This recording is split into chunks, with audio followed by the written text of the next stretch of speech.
भगवान श्री कृष्ण को नमस्कार करते हुए आप सभी का Anant academy of mathematics Gurugram में स्वागत है। देखिए आज हम करेंगे 9th class exercise 4.2। Chapter name है linear equations in two variable. ठीक है, इससे पहले वाले एपिसोड में मैंने 4.1 सोल्व कराई थी, अब हम 4.2 सोल्व कर रहे हैं।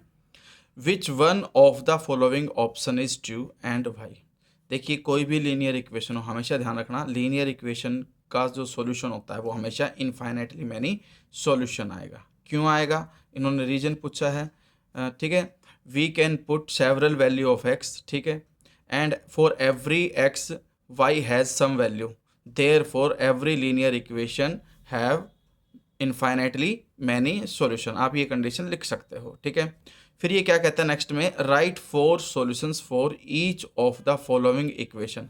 हर इक्वेशन के हमें 4 सॉल्यूशंस लिखने हैं। जैसे कि फर्स्ट पार्ट है 2x plus Y is equal to 7। तो किस तरह से सॉल्यूशन निकलेंगे उनको देखिए आप। सबसे पहला पार्ट है 2x plus Y is equal to 7। आप एक काम करिए, x की वैल्यू रखना स्टार्ट कर दीजिए। x की वैल्यू हम 4 वैल्यू चूज कर लेते हैं, एक तो 0, एक 1, एक 2 और एक 3। ठीक है, x की 4 वैल्यू सेलेक्ट करते हैं और y आ जाएगा आपके पास पहले तो 7, 2x जो है राइट साइड में जा करके -2x हो जाएगा। ठीक है, फिर आप लिखना when x is equal to 0, तो y is equal to 7 - 2 into 0। ये तो 0 हो गया तो 7 ही आ जाएगा। फिर आप लिखना कि when x is equal to 1, तो y क्या आ जाएगा 7 - 2, x की वैल्यू 1 पुट कर दी मैंने, तो ये आ जाएगा आपके पास 7 - 2 यानी कि 5। ठीक है, फिर आप लिखना कि when x is equal to 2, तो y is equal to 7 - 2, x की जगह पे मैंने रख दिया 2, ये आ जाएगा 7 - 2 2 जा 4, 7 - 4 3। फिर आप एक वैल्यू और लिखोगे कि x इज इक्वल टू 3, तो y क्या आ जाएगा आपके पास 7 - 2 इंटू 3, यानी कि 7 - 2 इंटू 3 6 होता है 1। ठीक है, तो फिर लास्ट में आप ये लिख देना कि 4 सॉल्यूशंस ऑफ इक्वेशन क्या है 2x plus Y equal to 7 are. क्या क्या सोल्यूशन होंगे, पहले जब x 0 था तो y 7 आया, फिर x हमने 1 रखा तो y 5 आया था, फिर 2 पे हमारे पास आंसर 3 आया था y का, एंड और फोर्थ सॉल्यूशन में जब हमने x को 3 रखा तो y हमारे पास 1 आया। ये हमारे पास आंसर होगा। ठीक है, तो ये लास्ट में लिख देना। अब हम आते हैं इसके सेकंड पार्ट पे। सेकंड पार्ट हमें गिवन है पाई एक्स प्लस वाई, यानी कि जो सेकंड पार्ट है वो हमें ऐसे गिवन है pi x plus Y equal to 9। इसमें भी आप एक काम करिए कि भाई y को यहीं रहने दीजिए और 9 माइनस में पाई x। ठीक है, इस तरह से लिख दो। फिर आपके पास वैसे ही सेम वे में when x is equal to 0 रखोगे तो y क्या आ जाएगा 9 माइनस पाई इंटू 0, यानी कि ये जो 0 हो गया 9 ही आ गया। फिर x को जब मैं पुट करूँगा 1, तो y क्या आ जाएगा 9 माइनस पाई इंटू 1। पाई की वैल्यू 22/7 मत रखना, इसी फॉर्म में लिख देना। ठीक है, 9 माइनस पाई। फिर जब x आपके पास 2 होगा तो y क्या आ जाएगा 9 माइनस पाई इंटू 2, यानी कि 9 माइनस 2 पाई। और जब मैं x को 3 पुट करूँगा तो हमारे पास आंसर क्या आएगा y is equal to 9 minus pi into 3, तो हमारे पास वो क्या आ जाएगा 9 माइनस 3 पाई। तो 4 सॉल्यूशन क्या क्या होंगे, x 0 था तो y 9 आया, x की वैल्यू हमेशा पहले, y की वैल्यू बाद में। फिर x हमारे पास अगर 1 है तो 9 माइनस पाई। ठीक है, और जब x2 है तो आंसर आ रहा था 9 minus 2 pi.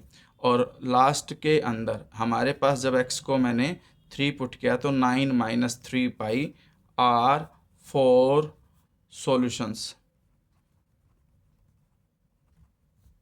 Of pi x plus Y is equal to 9। ठीक है, और ये जरूरी नहीं कि आंसर यही हो, ये x की वैल्यू पर डिपेंड करेगा कि आप x को क्या चूज करते हो। तो ये पीछे मैच कर भी सकता है आंसर से या नहीं भी। ठीक है, तो जो भी आप x अलग चूज करोगे, मान लो आपने 4 5 6 चूज किया तो आंसर कुछ और आएगा, लेकिन वो भी करेक्ट होगा क्योंकि इनफाइनाइटली मैनी सॉल्यूशन होते हैं लीनियर इक्वेशन के, इसलिए।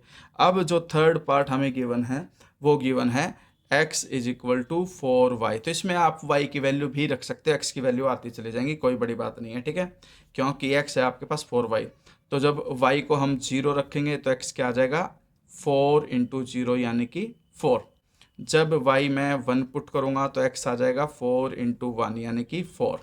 जब मैं y को पुट करूँगा 2 तो x आ जाएगा 4 इंटू 2 यानी कि 8। और जब मैं y को 3 पुट करूँगा तो x आ जाएगा 4 इंटू 3 यानी कि 12।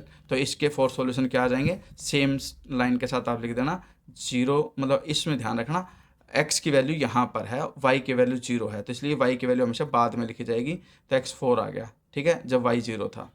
ठीक है, एक तो ये है। दूसरा, सॉरी भैया 0 आएगा, क्योंकि 4 इंटू 0 0 होता है, इसलिए हमारे पास x और y दोनों 0 होंगे। ये मिस्टेक हो गई थोड़ी सी, इसको करेक्ट कर लेना आप कि जब x को y को 0 रखूँगा तो x भी क्या आएगा 0। और जब मैं 1 पुट करूँगा, ठीक है, y को 1 पुट करूँगा तो x हमारे पास क्या आ रहा था 4, ठीक है, और x 8 किस वैल्यू पे आ रहा है 2 पे आ रहा है, तो x 8 आया जब y हमारे पास 2 था। और लास्ट में 4 सॉल्यूशन जो है x जो है y जो है 12 आया जब हमारे x 12 आया जब y हमारे पास क्या हो 3। तो ये 4 सॉल्यूशन होंगे इसके, ठीक है। अब हम आते हैं इस पे, check which of the following are solutions of the equation. देखो x minus 2y is equal to 4। तो ये जो वैल्यूज हैं ये x और y हैं, x और y की वैल्यू इसमें पुट करते जाएंगे, तो जो इसको मैच कर जाएगा वही हमारा ऑप्शन में से आंसर होगा। जैसे कि मान लो x को 0 और y को 2 पुट किया मैंने, x को अगर मैं 0 पुट करता हूँ और y को 2, तो 2 2 जा 4, माइनस का 4 आया, माइनस 4 4 के इक्वल नहीं होता, इसलिए ये तो सॉल्यूशन नहीं है। इधर ये 2 पुट करूँगा x की वैल्यू और माइनस में y के 0, तो 2 माइनस 0 2 आएगा, 2 भी 4 के इक्वल नहीं है, ये भी आंसर नहीं है। अब यहाँ पर x को 4 रख दो, यानी कि x को मैंने 4 रखा, माइनस 2, y को मैंने 0 रखा, तो ये 4 माइनस 0 4 आया और इक्वल टू में 4 आया, तो इसका मतलब ये हमारे पास आंसर है। ठीक है, वैसे ये 2 रख के देख लेना, आंसर आपके मैच नहीं होंगे, सिर्फ यही एक ऑप्शन है जो करेक्ट है। ठीक है, अब हमारे पास आता है क्वेश्चन नंबर 4। इसमें क्या कहते हैं कि find the value of k if x is equal to 2 and y is equal to 1 is a solution of the equation. तो जो इक्वेशन दे रखी है उसका सॉल्यूशन हमें गिवन है, हमें k फाइंड आउट करना है। तो ऐसे क्वेश्चन को कैसे करते हैं वो भी देखिए। क्वेश्चन नंबर 4, उसकी स्टेटमेंट है हमें ये given by 2x plus 3y equal to k given है, और जो सॉल्यूशन गिवन है वो दे रखी है हमें, x को 2 दे रखा है और y को 1 पुट करना है। तो x को मैंने 2 पुट किया, y को मैंने 1 पुट किया, इक्वल टू में k आ गया, 2 2 जा 4 plus 3 is equal to k। Employ करके k की वैल्यू आ गई 4 प्लस 3 7। यही हमारे पास आंसर है, और इस तरह से ये चैप्टर भी आपका फिनिश हो गया। चैनल को शेयर सब्सक्राइब लाइक ज़रूर करें। अगर फिर भी कोई पॉइंट आपको समझ नहीं आया तो कमेंट में कीजिए, मैं डाउट सेशन क्लासेज जो होंगी उसमें मैं इनको कंप्लीट करा दूंगा। धन्यवाद।